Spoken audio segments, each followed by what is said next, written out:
नमस्ते दोस्तों, welcome to health series. आशा करती हूँ आप लोग बढ़िया होंगे। ये फ्लावर्स आप देख रहे हैं मेरे नेबर्स के हैं, सोचा था क्लिक कर लूँ। तो दोस्तों आज हम कोलेस्ट्रॉल पे बात करेंगे। बड़ा इंपॉर्टेंट वर्ड है। इसकी वजह से हार्ट प्रॉब्लम्स, हार्ट ब्लॉकेजेस बहुत हो रही हैं दोस्तों। तो आज इसकी बात करते हैं। आप पीछे पिक्चर देख रहे हैं ना, यही सब दोस्तों फैट्स जो होता है हमारी आर्टरीज में चिपक जाता है, जिसको कोलेस्ट्रॉल बोलते हैं, जो एक वैक्स की तरह होता है। एक तो बॉडी बनाती है और एक जो बैड जो फूड होता है दोस्तों, है ना, फैट फूड होता है, वो बनाता है। तो दोस्तों ये क्या कहते हैं, एक मोम जैसा तत्व होता है जो हमारी आर्टरीज जो होती हैं वहाँ पर जमता है, जिससे कि बैड कोलेस्ट्रॉल बनता है। बैड कोलेस्ट्रॉल बीमारियों को जन्म देता है। गुड कोलेस्ट्रॉल अच्छी चीज़ों को खाने से आता है, जो कि सब्जियां हो गई, नट्स हो गए, है ना, बढ़िया चीज़ें हो गई, उनको खाने से आता है। बैड कोलेस्ट्रॉल हमेशा फ्राइड फूड हो गया, नॉनवेज हो गया, उनसे आता है। दोस्तों हमें trans fat, saturated fat and saturated fat के बारे में पता होना चाहिए जब भी हम कोई मार्केट से कोई चीज़ लेकर के आते हैं। तो दोस्तों कोलेस्ट्रॉल लेवल को नापने का तरीका होता है ब्लड टेस्ट होता है, लिपिड टेस्ट। ये हमारे खून में से एलडीएल, एचडीएल, ट्राइग्लिसराइड और कोलेस्ट्रॉल की कुल रेंज को मेज़र करता है। कोलेस्ट्रॉल दोस्तों स्पेशली दो तरह के होते हैं। एलडीएल बैड कोलेस्ट्रॉल, याद रखिएगा, जो कि हमारी हार्ट की आर्टरीज होती है वहाँ पर डिपॉजिट होता है, मतलब वसा जम जाता है, ठीक है। एचडीएल जो होता है वो गुड कोलेस्ट्रॉल होता है दोस्तों, जो कि एलडीएल बैड कोलेस्ट्रॉल को ख़त्म कर देता है और धमनियों को, आर्टरीज को साफ रख के दिल की बीमारियों, स्ट्रोक के खतरे को बहुत कम करता है, जो कि दोस्तों अपने लाइफस्टाइल से इंप्रूव किया जा सकता है, एक्सरसाइज से किया जा सकता है, तो मेडिसिन से भी किया जाता है। एक होता है वीएलडीएल, जो कि दोस्तों लीवर में बनता है। तो दोस्तों कोलेस्ट्रॉल बहुत ही इंपॉर्टेंट चीज़ है, इसका ध्यान रखना। तो हमें टोटल कोलेस्ट्रॉल की रेंज पता होनी चाहिए, लो कोलेस्ट्रॉल की रेंज, हाई कोलेस्ट्रॉल, इन सारी की रेंज हमें पता होनी चाहिए कि कितनी कितनी होनी चाहिए। ये सब कुछ आपको टेस्ट से ही पता चलता है। तो यहाँ पर मैंने आपको पिक्चर में दे रखा है कि एलडीएल कितना होना चाहिए, एचडीएल कितना होना चाहिए, ट्राइग्लिसराइड कितना होना चाहिए।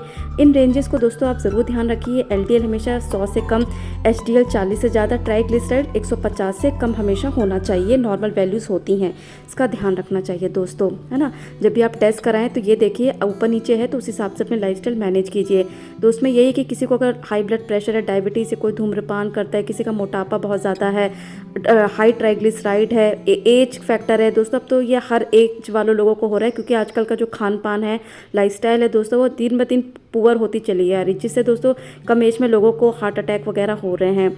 तो दोस्तों इसका रीज़न वही है, एक्सरसाइज की कमी, वेट हो गया, जो लोग धूम्रपान वगैरह करते हैं, पुअर डाइट्स हो गई। उसके लिए यही ज़रूरी है कि आप अपनी डाइट्स को इम्प्रूव करें, नॉनवेज को अवॉइड कीजिए, पत्तेदार सब्जियां हो गई, नट्स वगैरह हो गए, इनको अपनी डाइट में लीजिए। वीके मिश्रा डॉक्टर कानपुर के फेमस हैं, वो भी बताते हैं कि यहाँ पे इस पिक्चर में लास्ट में आप देख रहे हैं किस तरह से ये जो वसा है, फैट है, ये जमा है दोस्तों आर्टरीज में। तो बाहर से हमें नहीं पता चलता है दोस्तों, लेकिन अंदर ये सारी चीज़ें डिपॉजिट होकर हार्ट डिसीज़ को जन्म देती। तो उन्होंने बताया ये सारे फूड को अवॉइड कीजिए, बीफ, लीवर और सलामी वगैरह को, और इंक्लूड कीजिए अच्छी और जो नेचुरल डाइट होती है। फेमस डॉक्टर विमल झांझर बताते हैं कि गार्लिक लीजिए, गार्लिक बहुत हेल्पिंग होता है। मेरे फादर भी लेते हैं दोस्तों गार्लिक को, कच्चा गार्लिक खाइए रेगुलरली खाली पेट। और ओट्स लीजिए, ओट्स का आप कुछ भी बना सकते हैं, दलिया टाइप से बना लीजिए, वो लीजिए। ईसबगोल की भूसी यहाँ पे डॉक्टर बताते हैं 2 टेबलस्पून लीजिए। फेनुग्रीक सीड हो गए, मेथी दानों को भिगाकर उसका पानी ले सकते हैं दोस्तों। आंवला तो बहुत हेल्पिंग होता है, जब भी सीज़न में है। आंवला का जूस हो गया, आंवला का पाउडर, आंवला की कैंडी हो गई, बस एकदम नेचुरल लीजिए दोस्तों, कुछ भी मिलावट ना हो। लेमन, विटामिन सी दोस्तों होता है कि आर्टरीज में से कोलेस्ट्रॉल को कम करने में मदद करता है। फेमस डॉक्टर हंसा जी योगा गुरु की फाउंडर बताती है फ्राइड फूड दोस्तों अवॉइड कीजिए। पिज़्ज़ा, बर्गर जो आजकल लोग बहुत खा रहे हैं, इनमें बहुत सैचुरेटेड और ट्रांस फैट होता है, इन्हें अवॉइड कीजिए दोस्तों। ये सब हेल्थ के नाम पर पॉइजन है। तो अनसैचुरेटेड फैट किस में होता है, वो दालों में होता है, नट्स में होता है, इन्हें ज़्यादा से ज़्यादा लीजिए। नट्स को दोस्तों हमेशा भिगा करके ही लेना चाहिए। यहाँ पर भी गार्लिक का वो भी बताती हैं दोस्तों, गार्लिक बहुत हेल्प करता है कोलेस्ट्रॉल को रिड्यूस करने में। गार्लिक को ऐसे भी ले सकते हैं, या तो जिंजर के साथ मिक्स करके उसमें नींबू को स्क्वीज़ करके भी आप ले सकते हैं। तो दोस्तों गार्लिक बहुत हेल्पिंग है, इसको तो आपको लेना ही चाहिए। मैं भी रोज़ लेती हूँ, जब से मुझे पता चला, मेरा थोड़ा सा बड़ा था। चिया सीड्स, सनफ्लावर सीड्स दोस्तों बहुत ही बढ़िया होते हैं, सस्ते ही होते हैं, कोई महंगे नहीं होते हैं।